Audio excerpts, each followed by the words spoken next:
ನನ್ನ ಮಗಳ ಮುಂದೆ ಕೈ ಕಟ್ಕೊಂಡು ನಿಂತ್ಕೊಳ್ಳೋರೆಲ್ಲ ಕೈ ಮಾಡಕ್ ನೋಡಿದ್ರೆ ನಾನು ಸುಮ್ಮನೆ ಬಿಟ್ಬಿಡ್ಬೇಕಾ?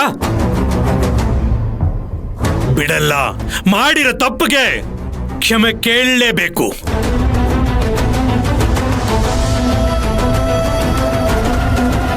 ರೀ, ಅದೆಲ್ಲ ಇರ್ಲಿ, ಮೊದಲು ಜಾಹ್ನವಿ ಎಲ್ಲಿದ್ದಾಳೆ ಅಂತ ಹುಡ್ಕೋಣ ಬನ್ನಿ. ಹೌದು, ಬನ್ನಿ ಜಾನ್ವಿನ ಹುಡ್ಕೋಣ ಬನ್ನಿ. ಹೌದಾ? ಜಾನ್ವಿ ಬರ್ತಾ ಇದ್ದಾಳೆ ನೋಡಿ, ಬಾಮ್ಮ. ಜಾನ್ವಿ ಅಪ್ಪ, ಮಗಳೇ. ಅಪ್ಪ. ಅಲ್ಲಮ್ಮ, ಎಲ್ಲಿ ಹೋಗ್ಬಿಟ್ಟಿದ್ಯಮ್ಮ ನೀನು? ಜಾನು, ಅಜ್ಜಿ ಎಲ್ಲಿ ಹೊರಟೋಗಿದ್ಯೆ? ನನ್ಗೆ ಎಷ್ಟೊಂದು ಹೆದರಿಕೆ ಆಗಿತ್ತು. ಯಾರ್ ಕಣ್ ದೃಷ್ಟಿ ಬಿದ್ದಿತ್ತೋ ನಿನಗೆ? ಜಾನ್ವಿ, ಎಲ್ಲಮ್ಮ ಹೋಗಿದ್ದೆ ನೀನು? ಅಪ್ಪ, ಅದು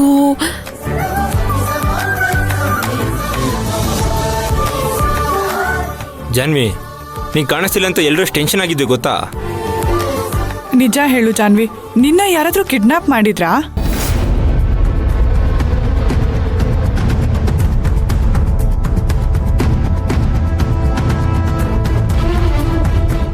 ಇಲ್ಲ ಅದ್ಗೆ, ನನ್ನನ್ನು ಯಾರೂ ಕಿಡ್ನಾಪ್ ಮಾಡಿರ್ಲಿಲ್ಲ.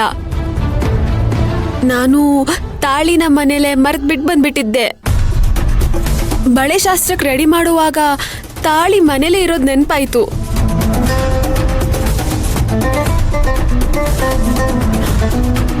ಅದು ಅಣ್ಣಂಗೆ ಗೊತ್ತಾದ್ರೆ ಅಣ್ಣ ಬೈತಾನೆ ಅಂತ ನಾನೇ ಮನೆಗೆ ಹೋಗಿ ತಾಳಿ ತಗೊಂಡು ಬಂದೆ. ಇಲ್ಲಿ ನೋಡಿ.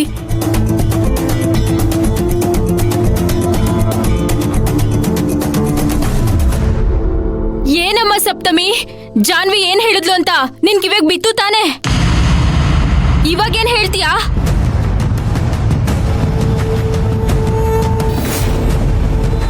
ಜಾನ್ವಿನ ನಾನು ಕಿಡ್ನಾಪ್ ಮಾಡಿಲ್ಲ, ಅವಳು ಎಲ್ಲಿದ್ದಾಳೆ ಅಂತಾನೂ ನನಗೆ ಗೊತ್ತಿಲ್ಲ ಅಂದಿದ್ದಕ್ಕೆ ನೀವೆಲ್ಲ ಬಾಯಿಗೆ ಬಂದಾಗ ಮಾತಾಡಿದ್ರಿ. ಮಧು ಮಗಳು ನೀನು ನನ್ ಮೇಲೆ ಕೈ ಮಾಡೋದಕ್ ನೋಡ್ದೆ. ನೀನ್ ಆತರ ಕೆಟ್ಟದಾಗ ನಡ್ಕೊಂಡಿದ್ದಕ್ಕೆ ನನ್ಗೆ ಎಷ್ಟು ಹರ್ಟ್ ಆಯ್ತು ಗೊತ್ತಾ? ತಪ್ಪೇ ಮಾಡದೇ ಇರೋ ನನ್ ಮೇಲೆ ಆರೋಪ ಮಾಡಿರೋದಕ್ಕೆ ನಿನಗದೇನ್ ಶಿಕ್ಷೆ ಕೊಡ್ಬೇಕು? ಎಲ್ರ ಮುಂದೆನೂ ಅವಳು ಕ್ಷಮೆ ಕೇಳಬೇಕು. ಅದೇ ನಾವು ಅವಳು ಕೊಡ್ತಾ ಇರೋ ಕ್ರೂರ ಶಿಕ್ಷೆ.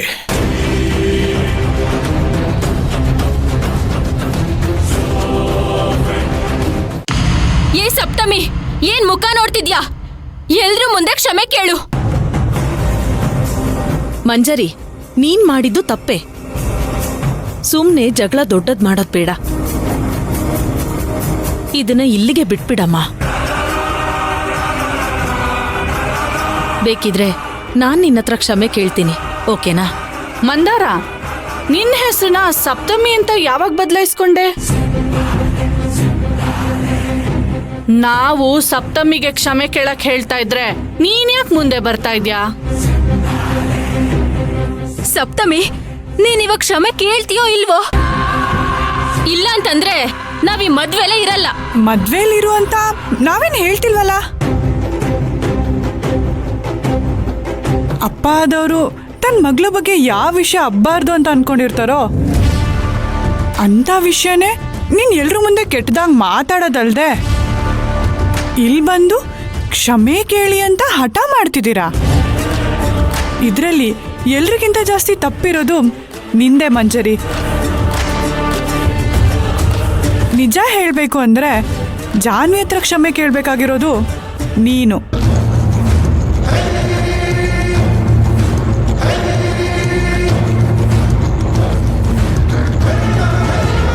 ಅಂದ್ರೆ ನೀನು ನನ್ನ ಹತ್ರ ಕ್ಷಮೆ ಕೇಳಲ್ಲ ಅಂತಾಯ್ತು. ಇವತ್ತಲ್ಲ, ಇನ್ಯಾವತ್ತೂ ನಾನ್ ನಿನ್ನ ಹತ್ರ ಕ್ಷಮೆ ಕೇಳಲ್ಲ. ಕೇಳೋ ಥರ ನೀನ್ ನಡ್ಕೊಂಡು ಇಲ್ಲ. ಹೇಯ್, ನಿನಗೆಲ್ರಿಗಿಂತ ಕೊಬ್ಬು ಜಾಸ್ತಿನೇ ಇದೆ. ದಿಮಾಕಲ್ಲಿ ಮಾತಾಡಕ್ ಬೇರೆ ಕಲ್ತಿದ್ಯಾ? ಸರ್, ನನ್ನ ಪ್ರಾಮಾಣಿಕತೆ ನಿಮ್ಗೆ ದಿಮಾಕಿನ ಥರ ಕಾಣಿಸಿದ್ರೆ ಅದರಲ್ಲಿ ನನ್ನ ತಪ್ಪೇನಿಲ್ಲ. ಯೋಗು, ನಿನ್ನ ಘನತೆ ಗೌರವ ಏನು ಅಂತ ಇವ್ರುಗಳಿಗೆ ಯಾರಿಗೂ ಗೊತ್ತಿಲ್ಲ. ಅದನ್ ಗೊತ್ತು ಮಾಡಿಸ್ಬೇಕು ಅಂದ್ರೆ ಇಲ್ಲಿ ನಡೆಯೋ ಯಾವ ಶಾಸ್ತ್ರಕ್ಕೂ ನಾವಿರೋದ್ ಬೇಡ. ನಡಿ ಹೊರಡೋಣ. ಯೋಗರಾಜು 1 ನಿಮಿಷ ನಿಂತ್ಕೊಳ್ಳೋ.